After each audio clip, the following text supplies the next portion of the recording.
할렐루야. 여러분 반갑습니다. 날이 너무 더워서 제가 편한 복장으로 썼습니다. 벌써 6월 중순이니까 앞으로 이제 2번 남았네요. 방학 때까지 2번 더 하고 한 방학 7, 8월 끝나고 9월 다시 그런 시간 스케줄로 하겠습니다. 지난번까지가 제가 하나님 아들을 많이 강조했죠. 이렇게 하나님 아들을 일반 구속사관에서는 아들이란 개념을 별로 많이 쓰지 않는 것 같습니다. 그러나 기독경영신학에서는 하나님 아들에 대한 신분이 아주 독특합니다. 그래서 그 예정 부분도 로마서 8장 29절에서도 분명히 예지하신 하나님께서 예정하신 부분은 하나님의 아들의 형상을 본받기 위하여 미리 정하신 예정을 분명히 말씀하잖아요. 그래서 하나님의 아들은 우리가 저와 여러분 예수를 믿고 성령을 받으면 우리가 아들 되는 영을 받음으로 하나님을 아바 아버지라 부르기 시작합니다. 그래서 성령으로 그걸 인치시죠. 그리고 동시에 하나님 아들 된 자들은 하나님의 상속자가 되어 상속권을 합법적으로 부여받습니다.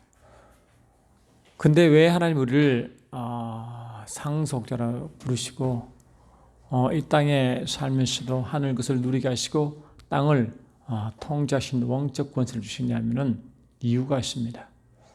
물론 하나님은 우리를 위해서 하신 것 분명이지만 제가 지금 말씀드린 대로 모든 피조물은 하나님의 영광을 위하여 지으심을 믿습니까? 인간도 마찬가지입니다.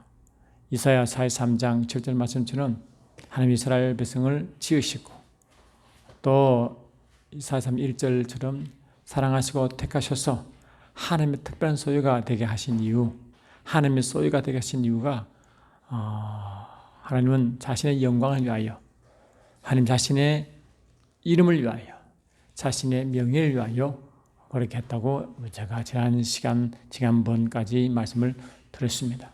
왜냐하니까 이 마태복음 11장 27절에 분명히 말씀하시기를 하나님의 아들에게 모든 것을 맡기셨는데 왜냐? 이 맡기시라는 것은 entrust와 appoint라는 뜻이거든요. 다시 말하면 신뢰하고 믿고 보증하고 인정하고 그걸 위탁하도 맡기다 그런 자에게 맡기시죠. 왜 그런가 하니까 하나님만이 아들 아는 동시에 아들만이 아버지를 알기 때문에 그런 것입니다. 그래서 아들은 특별히 이 아들과 아버지의 관계는 그 에피지너스코 또는 지너스코라 해서 하나님과의 그 관계, 치밀한 관계성을 말하는데 그냥 이 합법적 관계에서 머무는 게 아니라 실질적으로 하나 되는 겁니다. 하나. 이 여러분 하나 되게 하는 것은 여러분 성령 역사인 줄 아시죠? 응? 분명히 성경에서도 우리를 하나 되게 하시는 것은 성령이라고 분명히 성경 여러 곳에 증가하고 있지 않습니까? 여러 곳에 말이죠. 그래서 이 하나 되게 하신 성령께서 왜 그러셨나? 이 하나 되게 한다는 것은 법적 관계인 동시에 깊은 관계성의 관계입니다. 이게 다시 말하면 인티머시, 치밀한 관계성을 말합니다. 그래 우리가 예수님을 믿으면 하나님의 생명을 소유합니다. 그 하나님의 생명은 원래 출발이 하나님이죠. 하나님이 그 생명이시고 그 생명이 예수님께 오셨다가 동시에 예수 믿는 예수를 영접한 모든 자에게 그 생명을 가지는 겁니다. 그래서 생명의 근원은 아버지고 그 생명이 예수께로 교회 성도들로 성령으로 오는 겁니다. 그래서 생명의 영이라는 것입니다. 그래서 성령으로 건너는 사람은 하나님의 생명을 소유하고 그 생명을 이제 그냥 소유하는 것에 머무는 것이 아니라 그 생명을 누리게 됩니다. 그 생명을 누린다는 것은 삼위일체 하나님의 생명 자신이기 때문에 또 생수의 근원이기 때문에 사람 자신을 누리는 것과 동일한 말인 것입니다. 그래서 이 영생이라는 영원한 생명이지만 하나님의 영원한 생명에 머무는 것이 아니라 요한복음 17장 3절에 예수님의 유언 같은 기도를 했잖아요. 예수님이 십자가에 달려 들어가시기 전에 마지막 아버지께 드린 기도요. 그 주님께서 이 땅에 오신 근본 이유가 그거 다 설명되어 있다고 그랬어요. 그것이 요한복음 12장 27절로 32절과 똑같은 내용이 같이 반복됩니다. 그러니까 영생이라 하면 참 하나님과 그가 보내신 자 예수를 아는 것이 영생이라고 주님이 친히 정의하신 것입니다. 그것은 뭐냐? 예수를 믿지 않은 자에게 영생이란 말은 없던 생명을 가지는 거지만 예수를 믿는 자에게 대한 영생은 그 하나님 생명을 가진 자로서 그 생명을 깊이 누리고 생명이신 삼위일체 하나님과 깊은 관계성, 깊은 아름의 관계, 체험과 그다음에 경험의 그 친밀한 관계 성사는 지식을 소유하는 것을 말합니다. 그러니까 이 영생의 의미는 두 가지겠다 그랬죠. 첫 번째, 예수를 믿지 않은 자가 예수를 믿음으로 하늘 생명을 갖는 것을 말하고, 두 번째는 그 생명을 깊이 누린 동시에 생명이신 하나님과의 깊은 관계성, 깊이 알매 그 자체를 영생이라 한다고 분명히 말씀드렸어요. 그래서 우리가 이 후속 신앙에서는 영생은 그냥 예수 믿고 생명 얻고 영원한 생명 얻었으니까 천국 간다, 이 얘기에 머물지만 이 계시적 성경 신앙에서의 생명은 하나님을 누리는 겁니다.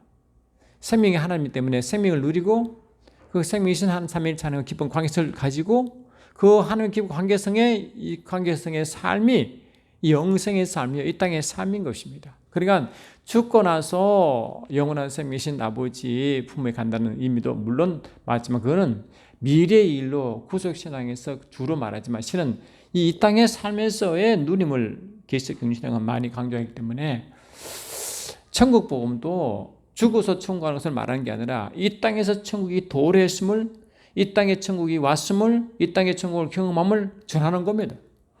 그래서 이 성령이 예수 믿고 성령을 받음으로 변화가 하나님의 아들 되는 변화도 있지만 실제로 그 생명을 누리게 하고 그 천국이 성령이 내 속에 임함으로 삼위일체 하나님이 야고보서 3장 5절처럼 4장 5절처럼 이 하나님이 우리 안에 거하게 하신 그 성령음으로 이 하나님이 삼위일체 하나님이신데 그분이 우리 안에 거하게 하신 이가 성령이시고, 동시에 마태복음 12장 28절 보니까 내가 성령의 능력으로 귀신을 이어쫓는 것이면 그의 나라가 이미 너 속에 임했다고 말한 것처럼 성령이 임함으로 그의 나라가 임한 것입니다. 그래서 이 나라 그 하나님 나라가 임한 것은 이 고린도서 3장 20절은 그 말에 짜고 하나님의 그 능력이기 때문에 그 나라는 그냥 능력이 와 있습니다.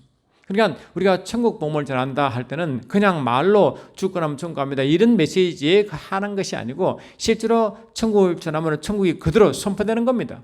그래서 예수께서 이 땅에 하실 때는 예수님도 천국 복음을 선포하시잖아요. 회개하라 천국이 가까운다 하시고 제자들도 똑같이 메시지 전하시고 우리도 그를 하는데 이 이제 천국이 가까운 게 아니라 이미 왔죠. 이제 우리는 왔죠. 성령 임함으로. 그러니까 예수님은 천국에 도래한 사건을 실히 선포한 겁니다. 그래서 이 마태복음 9장은 35절에 여러 번 말씀하잖아요.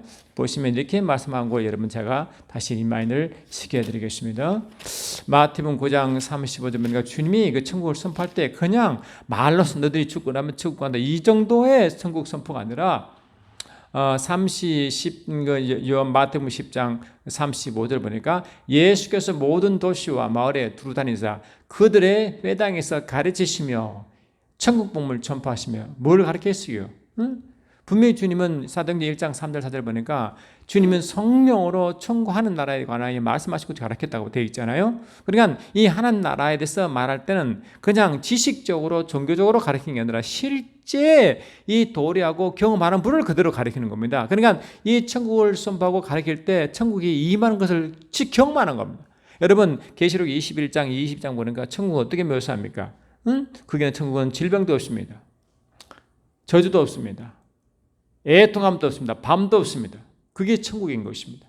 그러면 이 땅에서는 그 모든 게 다 있죠. 그러나 그 다 있는 곳에 천국을 선포하면 한 나라의 임함으로 애통이 사라지고 저주가 물러가고 죽음이 떠나가고 질병이 떠나가고 그를 잡고 있는 관장하고 어둠의 세상 권세인 마귀가 떠나가는 역사가 있습니다. 그게 천국의 도래인 증거인 것입니다. 그래서 주께서 말씀하시죠. 천국 복음을 전파하시며 모든 병과 모든 약한 것을 고쳤잖아요. 이게 뭡니까? 천국 도래하고 천국을 경험하는 표시죠. 증거죠. 그래서 예수님은 사도행전 10장 38절에 하나님 나사렛 예수에게 성령과 능력으로 기름 붓하시며 저가 두루다니시고 선한 일을 행하시고 마귀에 눌린 자를 다 고쳤으니 이는 아버지께서 그와 함께 하시다. 그러니 마귀에 눌린 것이 뭡니까? 이 땅에 있는 천국에 속하지 않은 그 모든 것이 마귀의 눌림으로 나타나잖아요. 저주, 질병, 아픔, 그다음에 고난, 고통이 다 실어보면 영적으로 이 마귀의 영향권이 있는 것을 표현하는 거잖아요. 이 어둠의 세상 주관자들이 이 눌렸단 말이에요. 그 세상 임금으로 군림하는 그 악한 영이 세상을 군림하며 다스리며 그 아래에 있는 신음하는 모든 피조물, 인간을 포함한 모든 피조물이 그런 신음할 때 천국을 선포됨으로써 자유롭게 선포한다. 그래서 하나님은 예수님은 누가복음 4장에 그 자유를 이렇게 선포했잖아요. 그 성령의 임함으로 자유를 경험한다. 왜? 그 천국 복음의 경험과 똑같거든요. 그래 우리 저와 여러분 예수를 믿으면 그냥 죽고 나면 미래의 일을 말하는 게 아닙니다. 미래는 당연하지만 미래를 말하는 게 아니라 이 땅의 삶과 증거를 말하는 겁니다. 그래서 누가복음 4장 17, 18 보니까 선지자 이사야 그를 드리거늘 해를 책을 펴서 이렇게 기록된 데를 찾으시는데 곧 주의 성령이 내게 임하셨으니 이는 가난한 자에게 복음을 전하시려고 내게 기름을 부으시고 나를 보내사. 주님의 사역이 있잖아요. 근데 그 주님의 사역이 성령을 받은 자의 모든 자에게 된다는 겁니다. 이게 지금 이사야 선지자의 이사야 60장 1절로 3절 말씀이거든요. 지금 이게 포로된 자에게 자유를, 눈먼 자에게 다시 보게 함을 전파하며 눌린 자를 자유케 한다. 눌린 자, 이 마귀 눌린 자잖아요. 세상의 임금은 눌린 자. 모든 피조물이 로마서 8장 18절 이하 보니까 이 모든 피조물이 신음하고 있는 그 눌림 상태에서 해방되는 사건. 왜? 성령의 임함으로 그 나라가 선포되고 성령의 임함으로 그 나라를 경험하게 되고 성령의 임함으로 하는 권능이 임하게 되고 그것을 실제로 이 땅에서의 말하는 겁니다. 이 땅에서. 그래서 요한계시록 12장 22절은 요한계시록이 뭡니까? 이 주님 오시기 마지막 직전에 이 어둠이 편만하게 어둠이 깊어지건 악한 영들이 활동이 극에 다르는 그런 상태인데 그때 주님이 뭘 말씀하시냐니까 하늘에 속한 자들이여 즐거워하라 이렇게 말합니다. 그래서 우리는 이 땅에 육신은 땅을 담고 있지만 우리는 하늘에 속한 자인 것입니다. 다시 말하면 이 땅 육신을 잡고 있어도 하늘에 속한 거로 하늘의 법칙이 우리를 통치하고 하늘의 통치가 우리에게 임함으로 육신이 이 땅에 살고 있으나 천국의 삶을 누리도록 그렇게 만드는 것입니다. 그게 복음인 것입니다.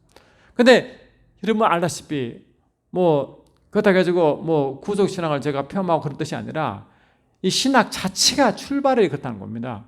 말씀은 그렇지 않는데 그러니까 자꾸 죽고 나서의 희망도 물론 중요하죠. 그게 굉장히 중요한 겁니다. 그러나 그보다 못지않은 게 중요한 것은 이 땅의 삶을 말하는 겁니다. 만약에 저와 여러분이 예수를 믿다가 예수를 믿기 전에 이 땅에 적당히 누리다가 죽기 딱 주님 믿으면 되잖아. 그러면 주님이 기뻐하실까요? 절대 기뻐하지 않아요. 그냥 내 이 땅에 마음대로 살다가 죽고 난데 천국 택배 얻을래. 이거는 뭡니까? 굉장히 이기적인 발상입니다. 안 그렇게 그런 삶을 살아 기쁘게 하시기 그럼 주님 막 춤추겠어요? 절대 그렇지 않습니다. 근데 우리가 복음 전할 때 죽기 전에 예수만 믿어달라고 액을 복구를 했어요. 그거는요 솔직히 주님 심정이 아닙니다. 예수만 믿어달라 예배만 들어달라 이거는요 액을 복구하는 그런 구차한 복음이 아니라고요.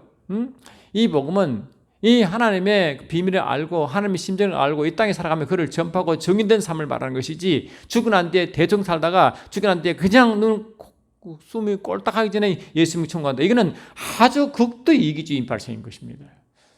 그러면 안 됩니다. 그래서 우리가 예수님이 예수만 믿어라. 예수 믿어줘. 이거는 아닌 것입니다. 물론 진실로 예수 믿는 그런 자가 한 명도 없다고 믿고 있지만 이 땅의 삶에 예수 믿기 전에 믿는 자로서의 어떤 삶을 살까를 알려주면 기본적으로 인간이 타락하기 전에 어떤 모습으로 하나님을 창조하셨고 어떤 모습으로 창조된 행사를 알리고 다시 십자가로 회복된 상태에서는 그 삶을 살도록 그렇게 사명함을 주어요. 그게 맞는 것이지. 그냥 어떤 그건 다 무시하고 타락 이후에 죄를 지었으니까 제산 받고 천국가자. 이거는 뭡니까? 구속신앙의 핵심이잖아요. 그런 식으로 가르치기는 뭡니까? 물론 하나님이 그 일을 통해서 많은 일을 하시고 중요하지만 그거를 이제 넘어서야죠. 원래 아버지의 마음을 더 확실히 드러내야죠. 그게 주님 오시기 전에 우리가 말씀 받을 자의 태도 아닙니까, 여러분? 성경 연구하고 신학자의 태도라고 저는 믿습니다.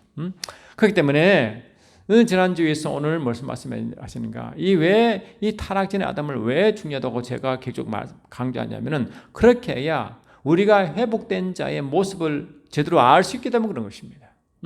회복된 자의 모습과 회복된 자의 사명은 타락전에 그 원래 그게 부여진 사명을 알아야만 회복하면 그걸 따라갈 거 아닙니까? 근데 이 글을 다 무시해버리고 다 생략해버리고 그냥 해보면 그냥 구원받고 천국하는 걸로 최고의 목적하는 그런 삶을 그렇게 알게 모르게 그렇게 인식시켜버리면요. 그거는 어쩌면 그런 의도는 아니었겠지만 신학의 책임이라고 저는 믿습니다. 그렇게 가르치면 안 됩니다.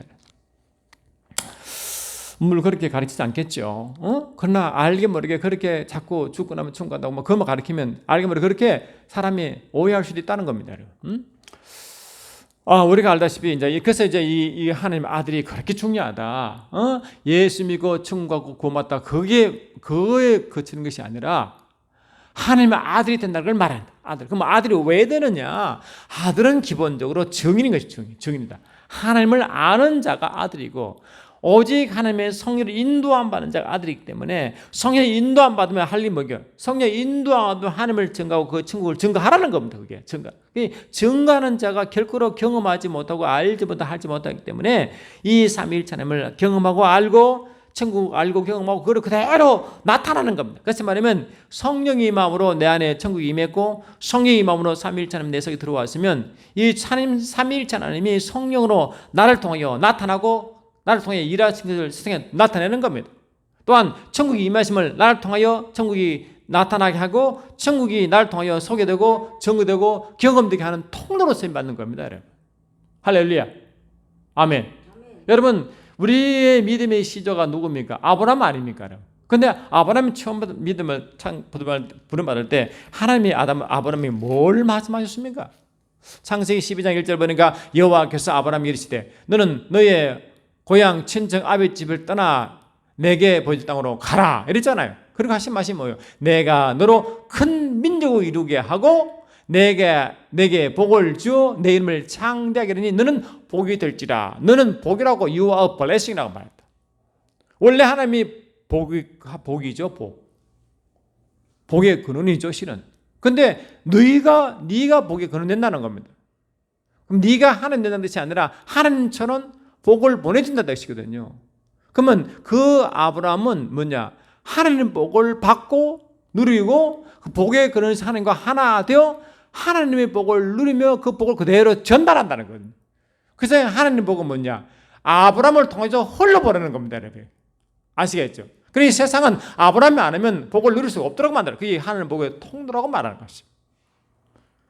그래서 큰 민족이 유대 민족인데 예수님의 요한복음 18장 35, 36, 37 보니까 그 유대 민족은 예수가 원하시고 하나님의 아브라함을 통하여 말씀한 그 민족은 어떤 민족이십니까? 육적 유대인이 아니라 영적 유대인이고 그 나라로 말했잖아요. 할렐루야. 이해되시죠? 그래 예수님을 진짜 왕으로 모신 자는 육적 유대인은 예수를 왕으로 모시지 않습니다. 예수를 죽였습니다. 그러면 예수를 왕으로 누가 모십니까? 저와 여러분 예수를 믿고 진짜 영적 유대인 된 자들이 하나님 예수를 왕으로 모시잖아요. 예수를 왕으로 모시고 예수를 주인으로 모시게 하게 한 이가 누구입니까? 그게 성령 하나님의 일 아닙니까, 여러분? 할렐루야. 예수가 누구냐 물으면 예수는 나의 주인이시오, 왕이시고 메시아시오, 하나님 아들임을 고백한 이가 누굽니까? 혈과 육이 아니라 하늘에 계신 아버지께서 성령으로 그렇게 하게 하지 않습니까, 여러분? 그래서 고린도서 12장 3절에 누구는 예수를 주라 신하게 하신 네가 성령이라 분명히 바울이 고린도 교인들에게 말하므로 고린도 교인들에게 네가 은혜 받았다고 넘겨받았다고 그렇게 교만하지 말고 너희가 진실로 예수를 주인 삼으라 라고 말하는 거 아닙니까? 12장 3절 보니까 고린도 12장 3절 그러므로 내가 너에게 알게 하노니 하나님의 영으로 말하는 자는 누구든지 예수를 저주할 자라 하지 아니하고 또 성령으로 아니하고는 누구든지 예수를 주시라 할 수 없다. 주가 곧 왕과 같은 의미잖아요. 예수님을 나의 주인, 나의 왕으로 고백하게 하시는 성령밖에 없다는 거거든요. 그래 성령을 인도한 반자가 하나님 아들이라는 것은 매 순간순간 하나님을 예수님은 나의 왕이시여 나의 주님을 모시고 그를 계속 증거하는 겁니다, 여러분.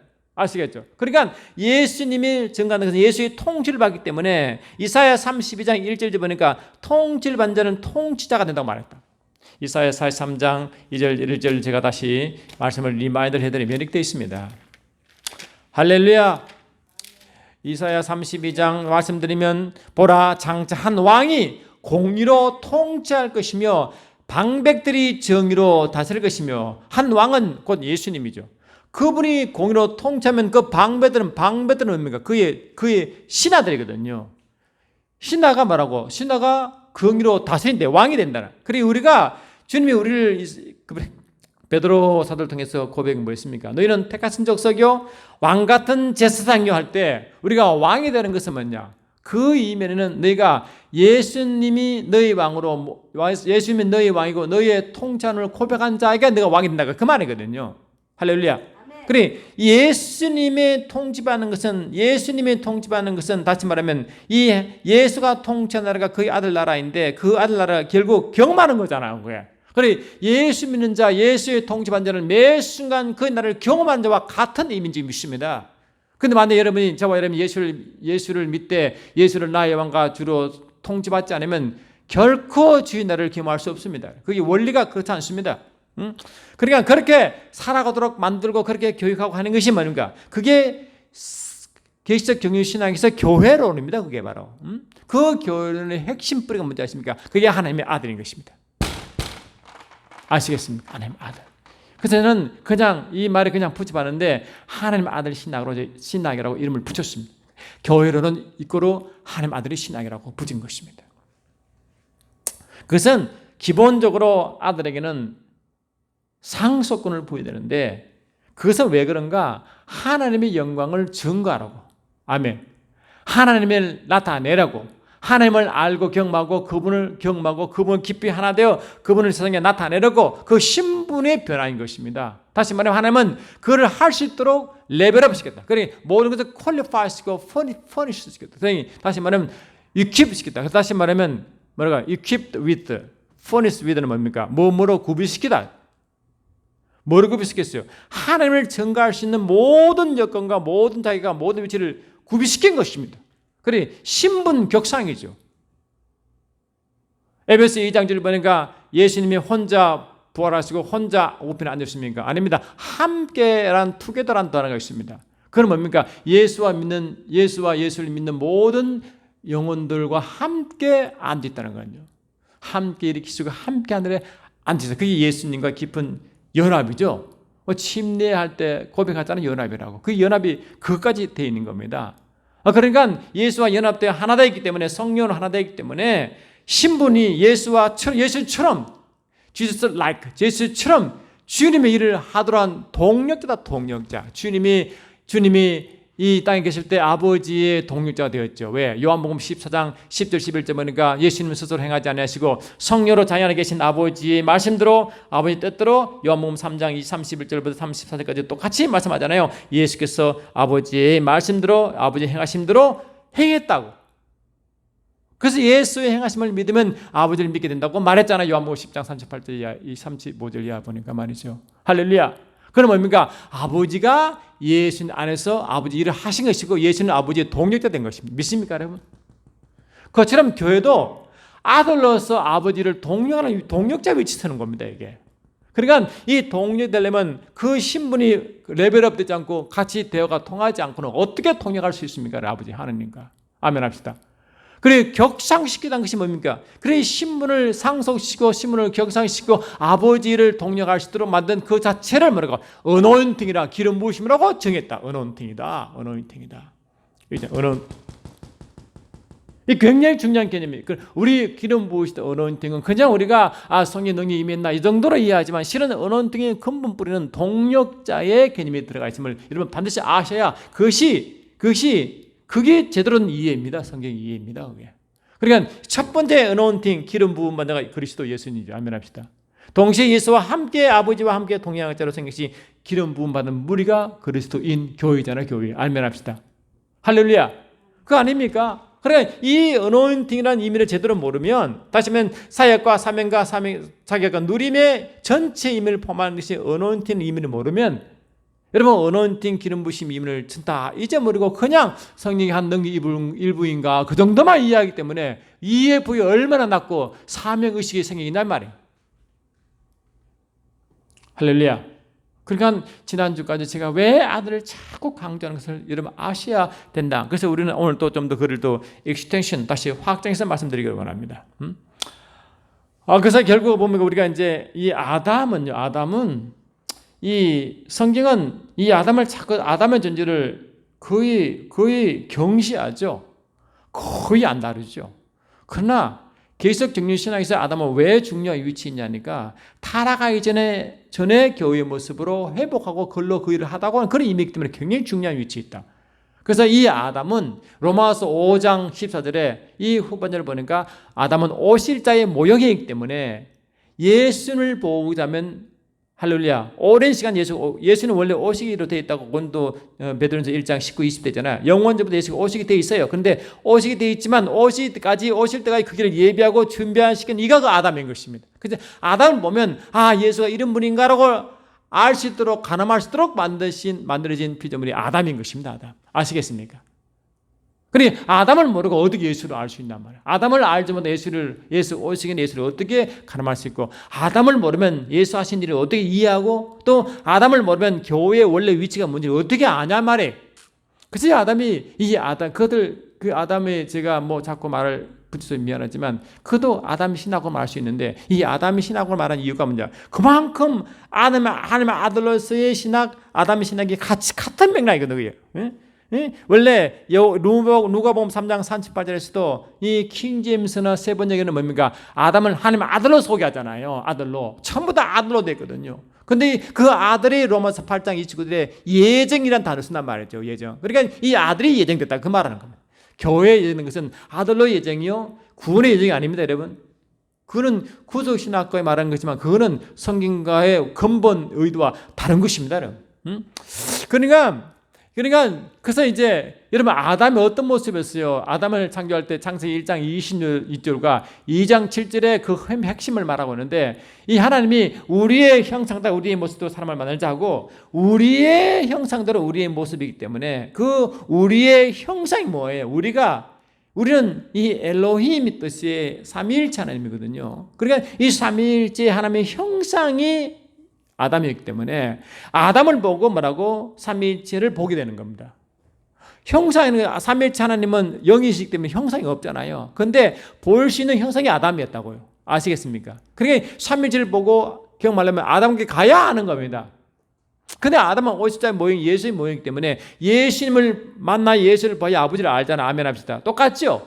그 예수가 오시기 전에 아담의 모형 때문에 이 하나님의 모형을 알려면 예수께 아담에 가야 한다는 거예요. 왜? 삼위일체의 모형대로 형상대로 지원받았기 때문에 이 골로새 1장 15절 보니까 그는 예수님은 보이지 아니하신 하나님의 형상을 했잖아요.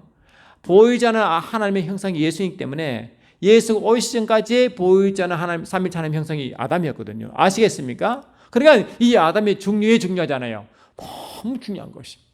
근데 우리를 아담을 너무 이해하지 못하면 성경에 너무나 중요한 부분을 놓치기 때문에 중요한 것입니다. 그래서 이 고린도전서 15장 보니까 아담과 첫사람 아담과 마지막 아담 이야기를 쫙 하는 이유가 뭐냐? 특히 부활을 논쟁할 때 그 이야기해요. 여러분 부활이 우리 믿는 자의 믿음의 최후의 소망 아닙니까? 여러분 부활했으면 우리 믿음이 헛것이라고 말했잖아요. 바울이 아멘 합시다. 이 부활 신앙이 굉장히 중요하거든요. 그런데 여러분 부활이 나중에 우리가 이제 예수 민자가 예수님은 요한복음 6장 보니까 예수님 물약속에 있으니까 하나님의 뜻이 뭐냐? 하나님의 보내신 자를 하나님의 보내신 자를 믿는 것이 하나님 일이었고 하나님 뜻은 뭐냐? 하나님께서 보내신 자가 예수 믿고 예수님은 자기를 믿는 자를 끝까지 부활시키는 것이 아버지 뜻이라고 말했다고요. 분명히 아시겠습니까? 요한복음 6장 읽어보세요. 근데 예수님이 자기를 믿는 자를 다 부활을 동참시킨 것이 예수님의 의도와 아버지의 뜻입니다. 그게 할렐루야. 근데 그거를 누가 보증하느냐? 고린도후서 5장 5절 보니까 그 보증이 성령이서 그 부활의 보증이 성령이시래요. 할렐루야. 그러니까 이 부활의 보증은 성령 때문에 성령으로 겁나고 성령을 인도함 만드는 성령의 보증하여 부활까지 이렇게 하시니 성령인지 믿습니다. 이해하십니까? 성령 인도하면 이처럼 중요한 것입니다, 여러분. 부활까지 이르도록 성령께서 그를 인도하시고 보증하십니다. 그러니까 그 중요한 성령을 인도 안 받지 못하면 우리가 어떻게 보정받습니까? 보정하신 이가 성령이시고 동시에 그 보정한 성령께서 상속자가 되게 하신 하나님의 보정자가 또한 성령이신데 요한복음 1장 13, 14가 나오잖아요. 이 상속자의 보정이시오, 부활의 보정이시오, 할렐루야, 아들의 보정이시오. 다 보정자가 성령이잖아요. 아멘 합시다. 그걸 성령으로 인을 친다고 말하는 겁니다. 아멘 합시다. 할렐루야. 그런 영적인 의미를 우리 알고 계셔야 제가 이렇게 왜 목적을 높이는 이유가 조금 여러분 이해할 줄 믿습니다. 제가 한 번도 여러분 부수 신학이 어떠니 편만 적도 없고 잘못됐다 말한 적 없지만 이제 주님 오실 때 다 돼요. 주님 오실 때 되면요.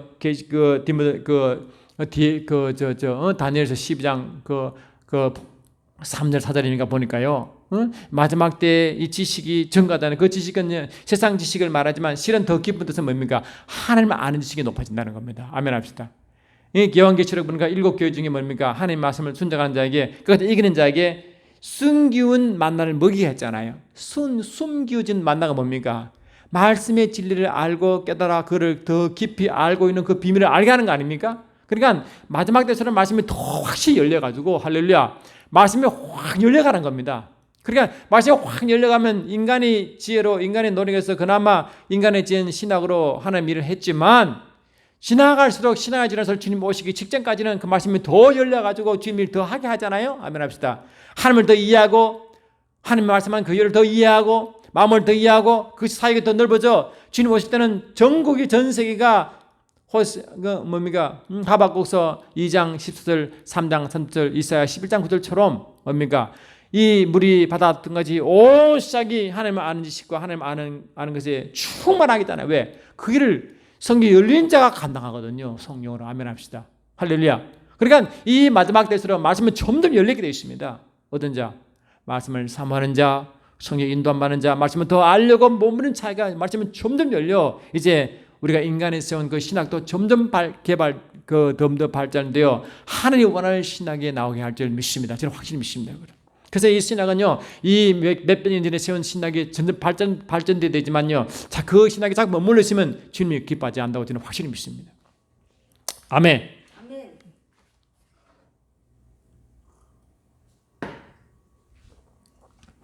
근데 인류를 할 때는 여러분, 이거 좀 지우지 않겠어요? 왜 이게 내용이 너무 제가 원하는 바요.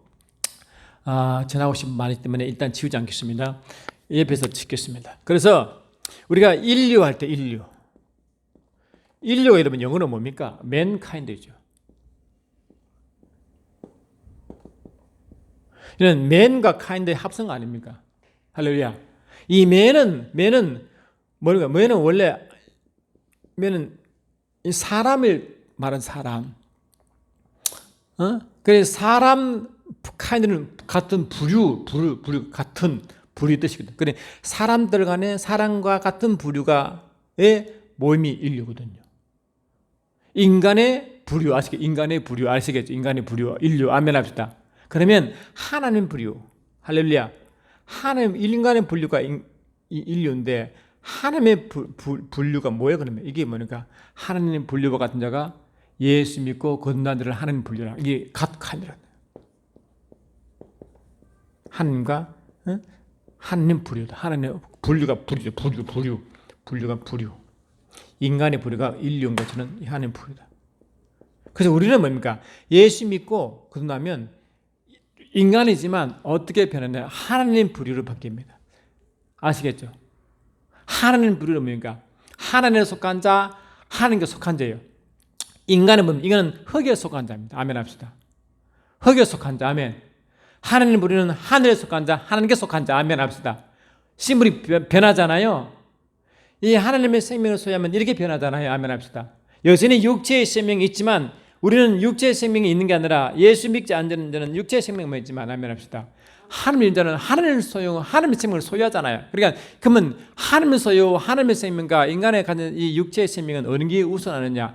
하나님의 생명이 우선하는 겁니다. 어느 게 더 강력하냐? 하나님의 생명이 더 강력합니다. 그럼 예수 믿는 자는 저와 여러분요 살아갈 때 예수 믿기 전에는 인간의 생명 그냥 흙에 속한 그런 생명으로 살아갔지만 그래서 이 뱀이 흙을 다스리거든요. 왜? 아담의 타락하고 아담이 타락하니까 하나님이 아담에게 너는 흙이라 했고 뱀은 흙을 먹는다 그랬잖아요. 그러니까 이 뱀이 흙을 먹고 인간을 통치하게 되어 있습니다.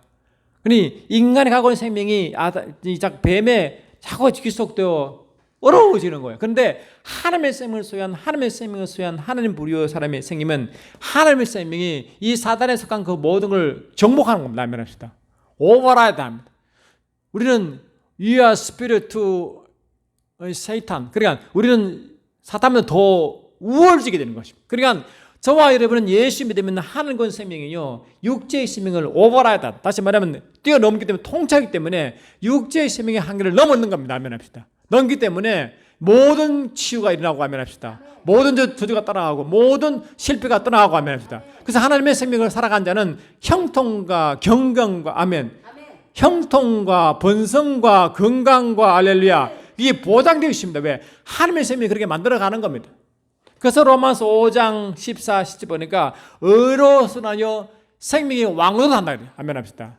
의로 인하여 생명이 왕노릇합니다. 이 생명이 하나님의 생명이거든요. 그러니까 저와 여러분은 의인이 되고 의로 인하여 생명이 이 땅에 왕노릇하기 때문에 이 간에 있는 모든 이 땅 육체를 갖고 있는 육체의 생명 부재한 것을 그보다 훨씬 더 뛰어넘고 그를 통치하기 때문에 저와 여러분은 합법적으로 하나님께서 누리도록 그렇게 만들어 놨습니다. 그게 바로 맨카인드다. 그래서 이게 뭐는가? 이 에베소서 할렐루야 4장 23, 24, 5장 1절하고 이걸 뭐냐? 너희가 하나님을 닮은 자, You are the imitator of God. imitator. 하나님을 본받는 자, 하나님을 흉내내는 자. imitator. emulator. 하나님을 흉내내고 나타내고, 에뮬레이션 하는 하나님을 이렇게 뭐를 우리가 무슨 있으면 그거를 자꾸 이렇게 에뮬레이션다 그를 이렇게 그 있는 것처럼 그를 만들어가는 게 에뮬레이션이잖아요. 그러니까 우리는 그 하나님의 imitator, 하나님의 emulator, 하나님의 mirror, we are the God mirror, 하나님을 드러내는 자. 세상 사람은 하나님 모르지만 우리를 보고 하나님 알 수 있도록 하면 그렇게 신분 변화가 되었습니다. 아시겠어요? 그러니까 근데 저 하나님 예수를 딱 믿고요, 하나님의 생이 임함으로 이 땅에 속한 모든 육체의 생명을 오버라이드하고 또 그거를 뛰어넘고 그를 훨씬 더 superior, 훨씬 더 뛰어넘게 한 그것이 그 상태가 어떤 상태냐니까 실은 그러니까 예수 오기 전에 타락한 아담의 모습이 원래 그 모습이었어요. 근데 아담은요 그보다 더 위에 있더라고요. 여러분 보니까 아담의 창조가 이제 창세기 할렐루야 1장 20절은 그러니까 삼위일체 하나님의 형상이기 때문에 삼위일체 하나님을 삼위일체 하나님의 증거라고 했잖아요. 삼위일체 하나님을 보지 않지만 삼위일체 하나님을 실제로 볼 수 있도록 만든 자가 이제 골로새 1장 15절 예수 비유한 것처럼 아담을 삼위일체를 비유했잖아요. 아멘 합시다. 그 다음에 2장 7절 보니까 하나님의 흙으로 사람을 지으시고 할렐루야 그 코에 생기를 불어넣으니 생혼이 됐잖아요. 그래 아담 분명히 흙으로서의 육체의 생명이지만 실제 생명은 생명으로 생기음으로 생혼이 된 그 상태가 하나님의 생명이거든요. 아멘 합시다. 그래 하나님의 생명은 없는 그런 육체의 생명은 의미가 없어요. 아담은 처음부터 육체의 생명이 물론 다 하나님께 온 거지만 근본적으로 생기가 그 코에 불어넣음으로 생혼이 됨으로 하나님의 생명이 전체를 통째로 만들어놨습니다. 아멘 합시다. 여러분 에스겔 30때 보니까 에스겔 골짜기 뼈다귀 알죠? 하나님 이스라엘 백성을 보기에 이 에스겔 골짜기에 무덤같이 변한 이스라엘 백성을 말했잖아요. 근데 하나님이 에스겔에게 대언함으로 그 뼈가 서로 붙고 살이 붙겠잖아요. 그럼 살이 붙으시면 그냥 흙에서 모형이 나타나는 거 아닙니까? 육체의 생명이 있죠. 흙으로 생명이 있죠. 근데 그것이 만족하지 않고 하나님 뭐라고? 생기를 불어넣었잖아요. 생기 불어넣으니 큰 군대가 됐죠. 생기를 불어내 군대가 되고 하나님 백성으로 하나님 일을 하잖아요. 아멘 합시다. 하나님이 그 유대인을 택한 자를 하나님 영광을 위해 서임받는 군대가 되는 거 아닙니까? 할렐루야. 생기를 불어낸 거거든요. 아멘 합시다. 근데 생기를 부르니 여러분 에스겔 30장도 한번 보세요. 이게 굉장히 중요한 말씀이 있는데 제가 말이 좀 빨라서 죄송합니다. 좀 천천히 하겠습니다. 제가 이렇게 하고 싶은 말이 많으면 빨라지니까. 그런데 말이 잘 따라가지 않습니다. 에스겔 37장 할렐루야 8절 보니까 또 내가 또 보니 그 뼈에 생기 힘줄이 생기고 살아오르며 그 위에 가죽이 덮였으나 그 속에 생기가 없는지라. 아멘. 응? 응? 또 내게 이르시되 인자야 너는 생기를 향하여 대언하라. 생기에게 대언하여 이르기를 주 여호와께서 이같이 말씀하시기를 생기야 사방에서부터 나와 이 죽음을 당한 자에게 불어서 살아나게 하라 이랬잖아요. 할렐루야. 그러니까 뭐라고? 그러니까 생겨 들어가니까 막